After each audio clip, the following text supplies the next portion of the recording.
Y ese repunte a qué se debe, ese repunte, esa remontada estuvo buena, esa remontada estuvo buena, la verdad estuvo buena esa remontada. ¿Y qué remontada? Pues básicamente la de Fórmula Uno. ¿Por qué? Porque es que, a ver, para dar un contexto, Fórmula Uno estaba dentro, pues más que el automovilístico, la Fórmula Uno como tal,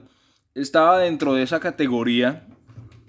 de deportes que a lo mejor no los veía todo el mundo, que no tenían tanta llegada como a lo mejor puede tener el fútbol, como puede tener el básquet, como puede tener el propio, qué sé yo, las peleas, bueno, sí, el boxeo tiene mucho más llegada, me imagino. Pero no entraba de esa categoría de deportes populares, sino que entraba como en la categoría mal calificada de deportes ricos, porque era por un lado, era caro de entrar, sí, porque participar en la Fórmula Uno, participar, por ejemplo, en el golf, que es otra de las cosas. A lo mejor el golf es más barato, pero pues digamos es como un ambiente que es más exclusivo, lo mismo que en el tenis. Son deportes, la Fórmula Uno, el tenis y el golf, que son más exclusivos por distintas razones y que a lo mejor no están tan enfocados a un público tan amplio como puede ser, como decíamos, el fútbol, o como puede ser el tenis, como puede ser, perdón, el básquetbol, por lo cual de alguna manera como que siempre se había caracterizado por estar allá, ¿sí? Estar presente, ser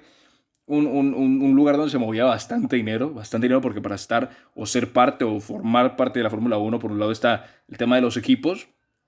los ingenieros, que pues los equipos tienen de los mejores, o sea, en la Fórmula Uno no encuentra a los mejores ingenieros del mundo, ¿sí? Que siempre ha comentado por el tema de que tienen que diseñar los carros más veloces, menos pesados, más aptos para la conducción. Y esos carros también pues son bastante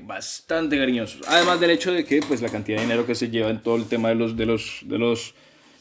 competidores y pues las empresas como tal, porque pues en estas empresas como Ferrari, como el propio Aston Martin, como se me olvida, como Red Bull, como el propio McLaren, que son empresas importantes que invierten su buena cantidad de dinero en desarrollar los mejores carros posibles. Pero el caso es que más allá de estar caracterizado como ese deporte entre comillas de ricos, ¿sí? Ese deporte de la clase alta, ese deporte exclusivo, había empezado a tener un poco de decadencia en lo que tenía que ver la importancia, porque yo me acuerdo antes uno veía Fórmula Uno y uno lo tenía como en ese deporte exclusivo, pero importante, que de alguna manera tenía cierto nivel de relevancia por el tipo, porque pues, era curioso ver ese tipo de autos, porque también era curioso ver el tipo de personajes. Yo me acuerdo que en la época obviamente eso viene de mucho más atrás, pero por ejemplo, de Ayrton Senna, con el propio Schumacher, con el propio Fernando Alonso en su época, con el propio Vettel, con el propio Kimi Raikkonen. Yo me acuerdo que se veía en su momento esos tipos de nombres, el propio Juan Pablo Montoya, que de alguna manera es interesante el hecho de ver a Fórmula 1, pero después de estar como en el tope, que de alguna manera podemos decir que fue en la época de Ayrton Senna y que después lo siguió Schumacher, empezó a bajar como ese interés o como esa relevancia, como esa importancia de Fórmula Uno. Y ahora último es que ha empezado otra vez a tomar un vuelo importante y que se ha instalado dentro de la cultura popular nuevamente. ¿Sí? Es como que otra vez la Fórmula Uno se instala o llega a instalarse en esa cultura popular o en ese imaginario popular dentro del cual ya es un lugar en más de competencia, también es un lugar de reunión de figuras, porque por ejemplo ahora se han vuelto a ver las figuras importantes, ya sea atletas, ya sea actores, ya sea influenciadores, ya sea distintos actores o factores que hacen que como que haya tomado esa reportaje. Y algo curioso es que esa remontada se da por un cambio en el modelo de distribución. ¿Por qué? Porque es que ellos antes, como te decía, estaban enfocados como en ese público rico, como en ese público importante, como en ese público exclusivo, pero ese público de alguna manera no estaba llegando a las expectativas o no estaba cumpliendo con las expectativas y estaba dejando caer un poco lo que era la marca de Fórmula Uno. Y no había otro competidor que como dijera, bueno, Fórmula Uno está cayendo, vamos nosotros a hacerle competencia. Entonces era como que se caía Fórmula Uno y se caía el automovilístico. Pero si no estoy mal, llega una empresa, compra la marca de Fórmula Uno y empieza a hacer una remodelación. ¿Qué si una remodelación de la marca como el logo? Si una remodelación de las pistas, si una remodelación de la manera en la cual se transmitía, porque si no estoy mal, pues en las carreras están las distintas cámaras, están los sensores, están los micrófonos y eso también se modificó para que pues se diera una sensación de que era más velocidad, ¿sí? Por ejemplo, los ángulos de las cámaras permiten que uno tenga una sensación de que el auto va rapidísimo, lo mismo que el característico motor de Fórmula Uno de los autos también pues digamos están localizados distintos micrófonos para que se escuche, lo mismo de los sensores, lo mismo de las estadísticas y eso digamos que se cambió a partir de la compra de la nueva empresa, se cambió como la manera en la cual se transmitía el mensaje o se transmitía el contenido y también se cambió o se intentó ampliar el público al cual se le transmitía, porque antes, como te digo, era ESPN los domingos y ya, ahora está pues con todo el tema de los streaming, con todo el tema de las plataformas y demás. Ahora uno tiene que esperar hasta el domingo para ver una carrera de Fórmula Uno o hasta el sábado si quiere, por lo menos para ver las preliminares o para ver las pruebas, sino que puede entrar en las páginas, puede entrar en los portales, puede entrar en el propio YouTube y tiene contenido y contenido y contenido, además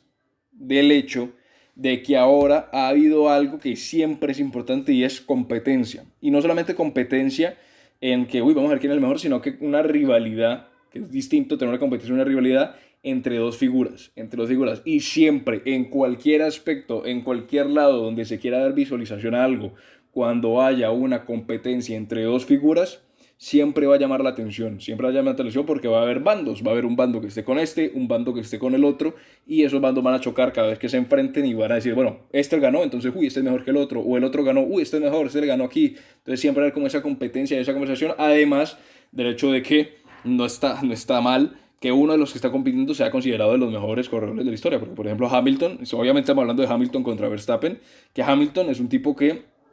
está en la pelea para ser considerado uno de los mejores corredores de la historia. Y Verstappen, pues, a lo mejor no tiene ese techo, no tiene ese tope, pero que de alguna manera está haciendo competencia y pues tiene como esa rivalidad. Además de eso, como otro punto, están los distintos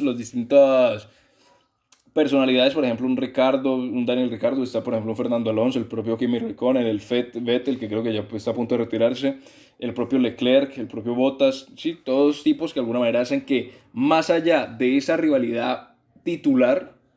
haya otros nombres con los cuales los fanáticos puedan verse identificados y puedan verse atraídos y que puedan ver la competencia. Entonces como que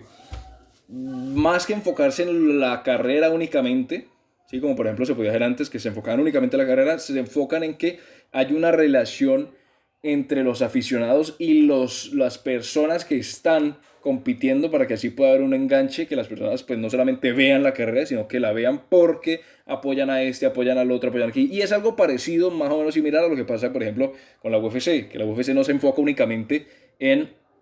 las peleas y peleas y peleas, sino que se enfoca en crear un lazo entre el peleador y el fanático, para que haya así fanáticos, precisamente para que no sean simplemente espectadores, sino que sean fanáticos de este peleador, de este peleador, de este peleador, y también hasta cierto punto de la empresa, ¿sí? Porque hay fanáticos de UFC que sienten una relación con la empresa, y pues en Fórmula 1 también está pasando relativamente lo mismo, ¿sí? Que hay un lazo que se forma entre los espectadores, que se vuelven fanáticos de los distintos corredores y de la marca como tal de Fórmula 1. Entonces es curioso ver cómo, de alguna manera, después de estar en el tope y de haber tenido una caída, ¿sí? En lo que se refiere a ratings o lo que se refiere a importancia, otra vez, gracias a un cambio de modelo de distribución, gracias a una modificación de la imagen, gracias a un cambio estructural, otra vez la Fórmula 1 está subiendo y es curioso ver cómo está subiendo habiendo cambiado el público al cual se le está objetivo, porque como te decía, antes estaba dirigido a un público más exclusivo, estaba dirigido a un público más... Se podía ver para las masas, digámoslo así, pero era más dirigido a un público exclusivo, un público, entre comillas, de clase importante. Pero ahora es un contenido más dirigido a las masas, digámoslo así, que pues por eso puede llegar a mucho más y que pues a eso se le suma, como te decía, lo de las rivalidades, se le suma el hecho de los caracteres de los distintos corredores y se le suma el aporte o se le suma todo el tema de el soporte que se le da el hecho de que figuras importantes del mundo o de la cultura popular, por ejemplo, como te decía, actores, como te decía, atletas, como te decía, los propios personas de importancia, digámoslo así, o de alcance, lleguen y estén dentro de ese círculo o dentro de ese ámbito que es la Fórmula 1 y el automovilístico. Entonces es como curioso ver ese crecimiento que ha tenido la Fórmula 1 y quién sabe cuál sea el tope, cuál sea el futuro de la Fórmula 1, pero por ahora, la verdad, es curioso ver y es un caso bastante curioso para tener un estudio sobre él y ojalá que siga creciendo porque pues digamos no sabemos cuál puede ser el techo de la Fórmula 1 y porque pues al final casi todo el mundo tiene un carro, casi todo el mundo le interesa ver un carro a máxima velocidad y pues si a eso se le suma la rivalidad y esas historias que hay entre los mismos competidores, pues el tope puede ser impresionante. Entonces, esperemos a ver qué ocurre con el Fórmula 1, pero por ahora, curioso e interesante el cambio.